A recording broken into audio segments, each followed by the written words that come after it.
Hosea. Hosea's told to marry a prostitute named Gomer, Shazam, who leaves him, and he must continue to bring her back. A picture of God's relationship with Israel and sometimes with us.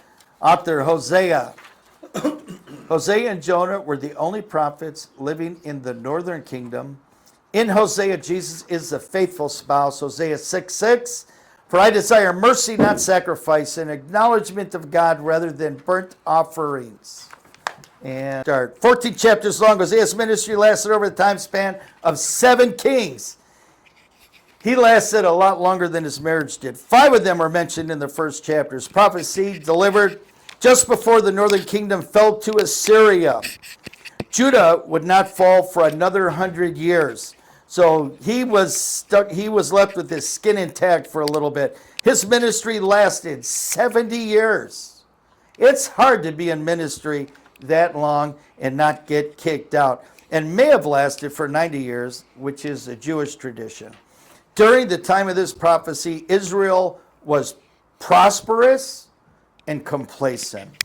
Hosea is ordered by God to marry a prostitute named Gomer, and he's to remain faithful to her despite her behavior. This is intended to show Israel how spiritually numb that they're dead inside. That picture of that marriage is how God felt Israel was treating him. When the Lord began to speak through Hosea in chapter 1, the Lord said to him, go marry a promiscuous woman and have children with her, for like an adulterous wife, this land is guilty of unfaithfulness to the Lord. So he married Gomer, daughter of Diblam, and she conceived and bore him a son. Then the Lord said to Hosea, call him Jezreel, because I will soon punish the house of Jehu for the massacre at Jezreel, and I will put an end to the kingdom of Israel. In that day, I will break Israel's bow in the valley of Jezreel. They would have 2 more kids. So far, so good. Ozzy and Herod is having all the fun that they should have. It will get worse before it gets better, but God tells them he's going to redeem them. Okay. Call him Lo-Ami, which means not my people, for you are not my people, and I am not your God. Yet the Israelites will be like the sand on the seashore, which cannot be measured or counted. In the place where it was said to them, you are not my people, they will be called children of the living God. The people of Judah and the people of Israel will come together. They will appoint one leader and will come up out of the land, for great will be the day of Jezreel. So chapters 2 and 3, chapters Hosea's marriage to his unfaithful wife with Israel's relationship to God. We're going to read a couple snippets from that. Rebuke your mother, rebuke her, for she is not my wife, and I am not her husband. Let her remove the adulterous look from her face and the unfaithfulness between her breasts. Otherwise I will strip her naked and make her as bare as on the day she was born. So he's making these prophecies because Israel's going to agree. Look at what this woman has done. Look at how she's behaving. And everyone is saying, you're right, Hosea, you're right. So he's building a case, right? That's what's happening. And then in the end, he's going to say, that's what you're doing to God. Go ahead. Their mother has been unfaithful and has conceived them in grace. She said, I will go after my lovers who give me my food and my water, my wool and my linen, my olive oil and my drink. Therefore I will block her path with thorn bushes. I will wall her in so that she cannot find her way. Beautiful. She will chase after her lovers, but not catch them. She will look for them, but not find them. Then she will say, I will go back to my husband at first, as at first, and then I was better off than now. She has not knowledge that I was the one who gave her her grain, the new wine and the oil, who lavished her with silver and gold, which they used as all Baal. Which they used for Baal. See, that's what she was. That she was a prostitute. And gentlemen would come off the street, pay to spend time with her, and then the money would pay for the gold and for the trappings and for the curtains and the candles and everything else. That's what was happening. So then now God is paralleling that behavior with Israel. Therefore I will take away my grain when it ripens, and my new wine when it is ready. I will take back my wool and my linen, intended to cover her naked body. So now I will expose her lewdness before the eyes of her lovers. No one will take her out of my hands. I will stop all her celebrations, her yearly festivals, her new moons, her Sabbath days, all of her appointed festivals. I will ruin her vines and her fig trees, which she said were her pay from her lovers. I will make them a thicket, and wild animals will devour them. I will punish her for the days she burned incense to Baal, and she decks herself with rings and jewelry, and went after her lovers. But me she forgot, declares the Lord. So there's a prophecy. Keep in mind, this is before the destruction of Israel and going into the Babylonian captivity. We're back in time now from some of the areas that we had talked. So here now is that prophecy that Assyria is going to wipe out those northern 10 tribes. And next, but that's not all. There's still hope. There was hope for Gomer that she could be redeemed, and there's hope for Israel that Israel can be redeemed.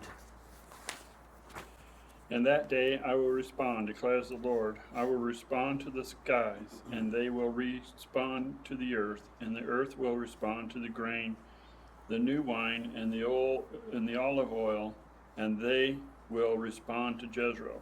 I will plant her for myself in the land. I will show my love to the one I called not my loved one. I will say to those called not my people, you are my people, and they will say, you are my God. God is going to fix it. How beautiful is that? God commands Hosea to reconcile with Gomer, and now he buys her off the auction block.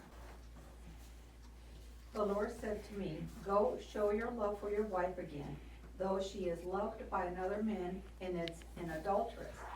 Love her as the Lord loves the Israelites, though they turn to other gods and love the sacred brazen cakes.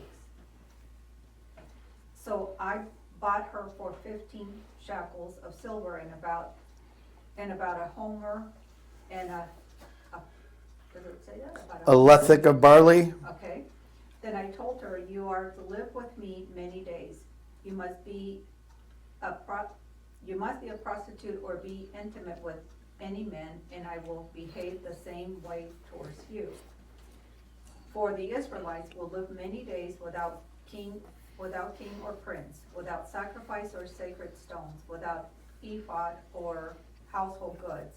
Afterward, the Israelites will return and seek the Lord their God and David their king. They will come trembling to the Lord and to his blessings in the last days. So after Hosea buys back his wife, God now charges Israel. Hear the word of the Lord, you Israelites, because the Lord has a charge to bring against you who live in the land. There is no faithfulness, no love, no acknowledgement of God in the land. There is only cursing, lying, murder, stealing, and adultery. They break all bounds, and bloodshed follows bloodshed. My people are destroyed from a lack of knowledge. The punishment for their sin is passed on to their children, and God's going to allow them all to choke on it. He's going to allow them all to drown in that sin, Kate. I will not punish your daughters when they turn to prostitution, nor your daughters-in-law when they commit adultery, because the men themselves consort with harlots and sacrifice with shrine prostitutes. A people without understanding will come to ruin. Though you, Israel, commit adultery, do not let Judah become guilty, and do not swear, as surely as the Lord lives. The Israelites are stubborn, like a stubborn heifer. How then can the Lord pasture them like lambs in a meadow? Ephraim is joined to idols, leave him alone. Even when the drinks are gone, they continue their prostitution. Their rulers dearly love shameful ways. A whirlwind will sweep them away, and their sacrifices will bring them shame. So as we read continuing judgment on the northern tribes, be advised that Ephraim was the largest of those of all 12 tribes. And the northern tribes are often called, just like the southern tribes are called Judah, the northern 10 tribes are often called Ephraim. So when you hear Ephraim like that in a prophecy, it's referring to all 10 tribes. Just as in the lower kingdom, it's called Judah, whereas it's actually the 2 tribes of Judah and Benjamin. Hear this, you priests. Pay attention, you Israelites. Listen, royal house. The judgment is against you. You have been a snare at Mizpah, a net spread out on Tabor. The rebels are knee-deep in slaughter. I will discipline all of them. I know about Ephraim. Israel's not hidden from me. Ephraim, you have now turned to prostitution. Israel's corrupt. Their deeds do not permit them to return to their God. A spirit of prostitution is in their heart, and they do not acknowledge the Lord. Israel's arrogance testifies against them. The Israelites, even Ephraim, stumble in their sin. Judah also stumbles with them. Not a good day in Israel, Lois. For I will be like a lion in Ephraim, like a great lion to Judah. I will tear them to pieces and go away. I will carry them off with no one to rescue them. Then I will return to my lair until they have borne their guilt and seek my face. In their misery they will earnestly seek me. So God drives the point home all the way back to the Garden of Eden, all the way back to Adam and Eve in the Garden of Eden. For I desire mercy, not sacrifice, and the acknowledgement of God rather than burnt offerings. As at Adam they have broken the covenant, they were unfaithful to me there. Also for you, Judah, a harvest is appointed. Beautiful. Continues to make clear that he loves Israel more than he's mad at Israel. It's kind of like you with your kids.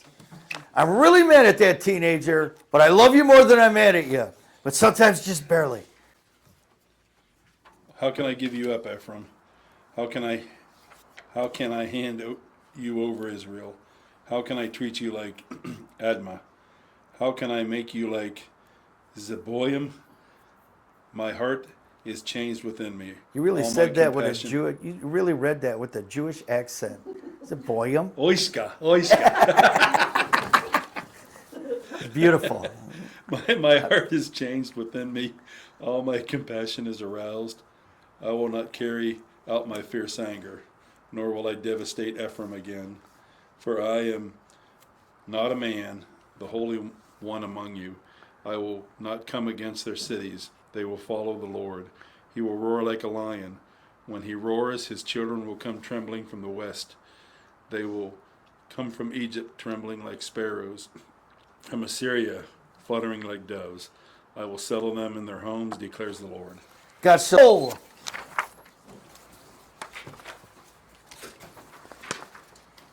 So don't forget. So Hosea marries a prophet Gomer. Prostitute. named Gomer, Not the a prophet. Same thing. Prostitute named Shazam over here.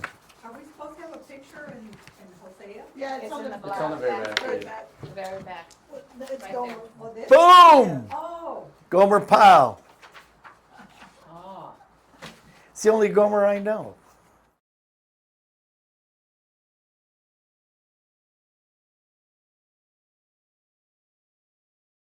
The Rush Bible Study is held at Dream City Church's own Glendale campus every Tuesday night at 6:30. We hope to see you soon. Bye.